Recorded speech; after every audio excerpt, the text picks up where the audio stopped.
તો છેલ્લા એક વીકમાં ગુજરાતમાં ભયંકર વરસાદ પડ્યો છે. ખાલી કોઈ એકાદો જિલ્લો પણ એવો ગુજરાતનો બાકી નહીં હોય કે જ્યાં વરસાદના કારણે પાણી ના ભરાયા હોય. એમાં બી તમે વડોદરાની વાત કરો, જામનગર, દ્વારકા, આ જિલ્લાઓમાં તો એટલા બધા પાણી ભરાયા છે. જો ફ્લેટ હોય ને તો પહેલા માળ સુધી લોકોના ઘરોમાં પાણી જતા રહ્યા એવી સ્થિતિ. ખાસ કરીને વડોદરામાં તો વિશ્વામિત્રી જે નદીનું જે પૂર આવ્યું એના કારણે વડોદરામાં ચારે બાજુ પાણી જ પાણી હતું. એવી સ્થિતિ હતી કે ગાડીઓ આખે આખી ડૂબી ગઈ. એટલા બધા વિઝ્યુઅલ અમારી જોડે આવ્યા છે વડોદરાના કે આખે આખી જે કાર હોય એ દેખાતી જ ના હોય, ખાલી ઉપરનું છાપરું થોડું દેખાતું. સિટીમાં આ વિસ્તાર છે. હવે તમે ઇમેજિન કરો ક્યાંક જામનગરનું, દ્વારકાનું, કાં તો ઉત્તર ગુજરાતનું કોઈ એવું ગામડું કે જ્યાં આટલું બધું નદીનું પાણી આવી ગયું હોય અને આખે આખી ગાડીઓ ડૂબી ગઈ હોય, તો એવા સમયે જે વાહન ચાલક હશે, જેનું એ વાહન હશે, જે ગાડી હશે, એની શું સ્થિતિ થતી હશે? એના મનમાં એ સવાલ થતો હશે કે જ્યારે આ પાણી ઓસરે પછી મારે શું કરવાનું? ગાડી ચાલુ કરવાની કે નહીં? ગાડીની અંદર બેસવાનું કે નહીં? ચાલુ કરવી અને પછી ગેરેજમાં લઈ જવાની કે નહીં? આ તમામ સવાલો એના મનમાં થતા હશે. ઇન્સ્યોરન્સ મળશે કે નહીં મળે આ સવાલ થતા હશે. અને એટલે જ તમારા મનમાં જો આ સવાલ હોય તો આ સવાલોના જવાબ આપવા માટે આપણી સાથે કાર ઇન્સ્યોરન્સ એક્સપર્ટ નીરવભાઈ સુથાર જોડાયા છે. આપણે એમને પૂછીશું જે તમારા મનમાં સવાલ છે કે કારમાં જો આવી સ્થિતિ થાય છે, જો પાણીમાં કાર ફસાઈ જાય છે અથવા તો આખી આખી ડૂબી જાય છે, તો ઇન્સ્યોરન્સ મળે કે નહીં. નીરવભાઈ, આપનું સ્વાગત છે ન્યૂઝ કેપિટલ ગુજરાત પર. Thank you. ખત્રીભાઈ, આમાં મુખ્યત્વે 3 બિલકુલ ઇન્સ્યોરન્સ આવે છે. પણ બિલકુલ બિલકુલ પહેલા હું એક બેઝિક સવાલ પૂછી લઉં.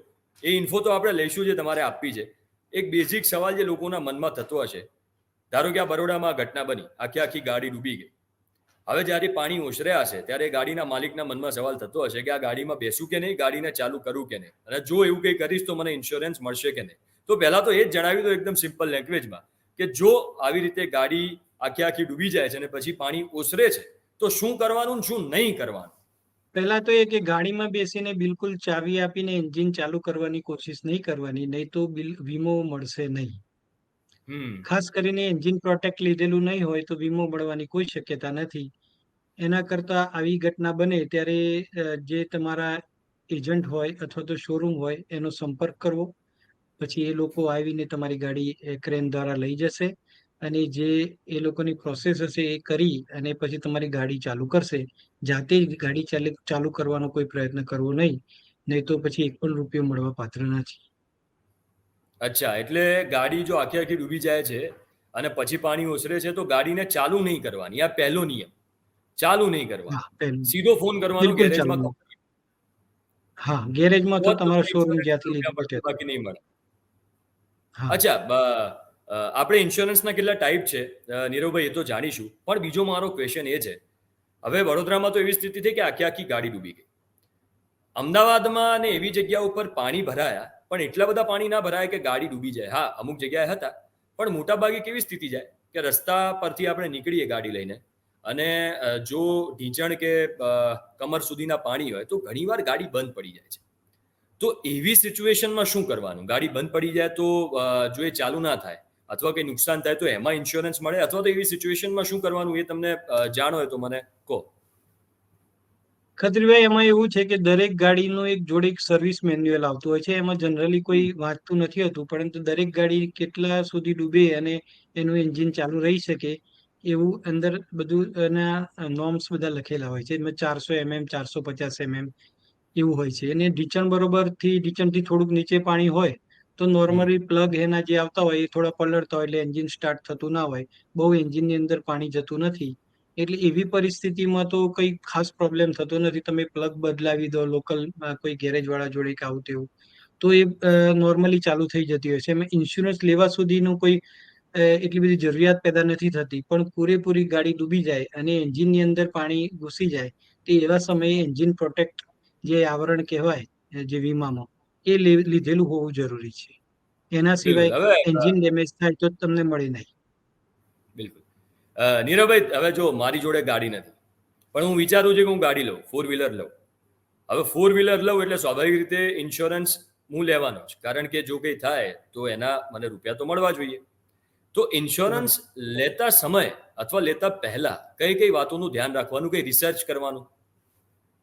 તમે નવી ગાડી લેવા જાઓ એટલે શોરૂમ વાળા તમને લખીને આપશે કે ભાઈ આ 44,000 રૂપિયાનું કોમ્પ્રિહેન્સિવ પેકેજ આપશે. એમાં 3 વર્ષની થર્ડ પાર્ટી અને 1 વર્ષનું ફૂલ ઇન્સ્યોરન્સ હોય છે.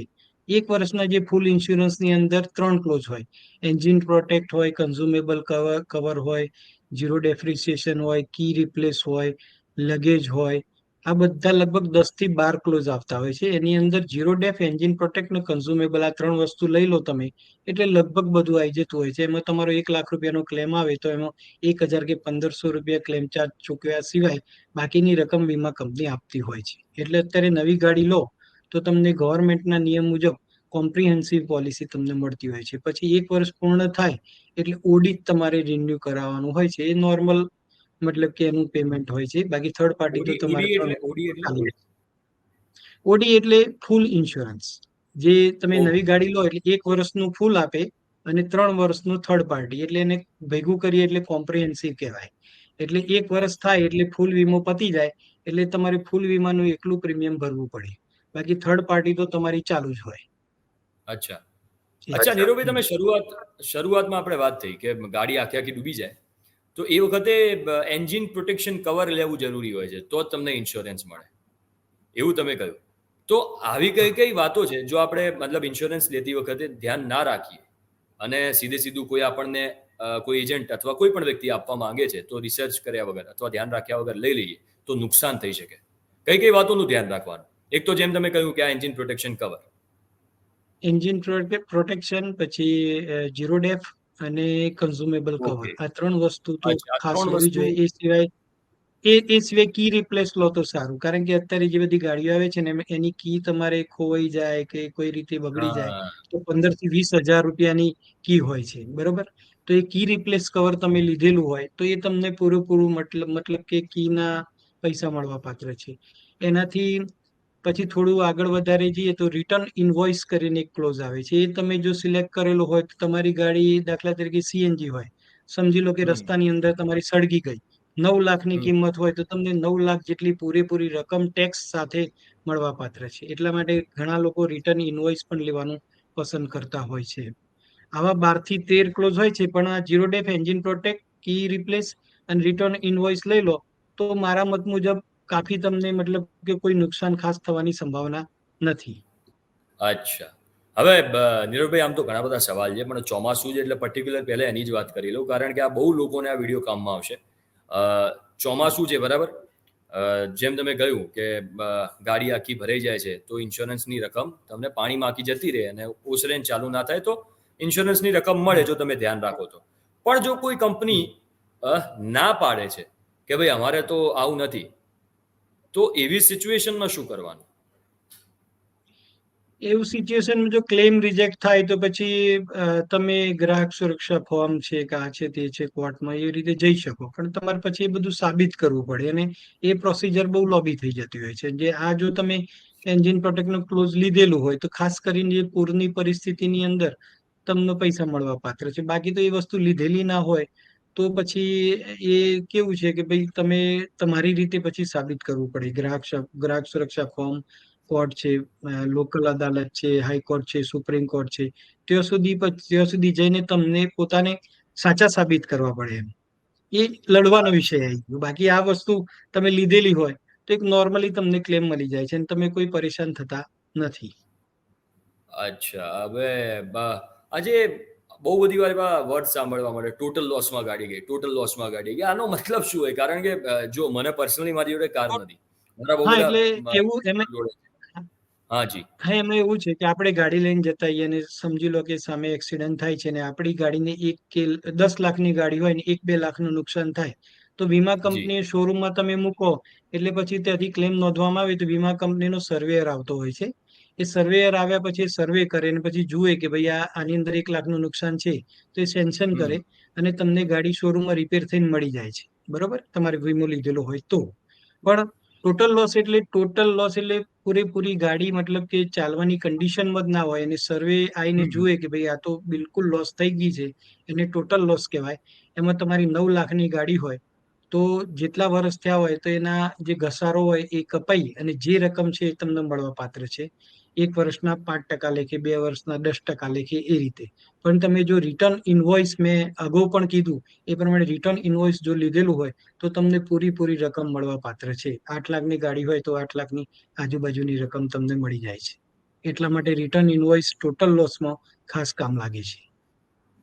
અચ્છા, હવે નીરવભાઈ, આવા આવા કેટલા કિસ્સા આવતા હશે? કારણ કે વર્ષોથી આપ આ ફિલ્ડમાં છો. અ, જે આ ટોટલ ચોમાસામાં આવી રીતે મારો લગભગ 20 એક વર્ષનો અનુભવ છે. આમાં જોવા જઈએ તો ટોટલ લોસના તો લગભગ 12 મહિનામાં એકાદ કિસ્સો કદાચ આવે. બાકી અચ્છા. જનરલી તો 1 લાખ, 2 લાખ, 3 લાખના ક્લેમ આવતા અચ્છા. હોય છે અને કંપની હમ. એ કરી દેતી હોય છે. આ ચોમાસામાં આખી આખી ગાડી પલળી જાય, ડૂબી જાય, તો એના ટોટલ લોસ કહેવાય કે ના કહેવાય? ના, એ ટોટલ લોસ ના કહેવાય. ટોટલ અચ્છા. દાખલા તરીકે ટ્રક સાથે અથડાઈ જાય અથવા તો 2 4 પલટી મારી જાય અને ટોટલ ચલાવવા લાયક ના રહે, કશું એને હોય જ ટોટલ નહીં લોસ એની અંદર. કહેવાય. હા, સમજી ગયો. હા, બિલકુલ.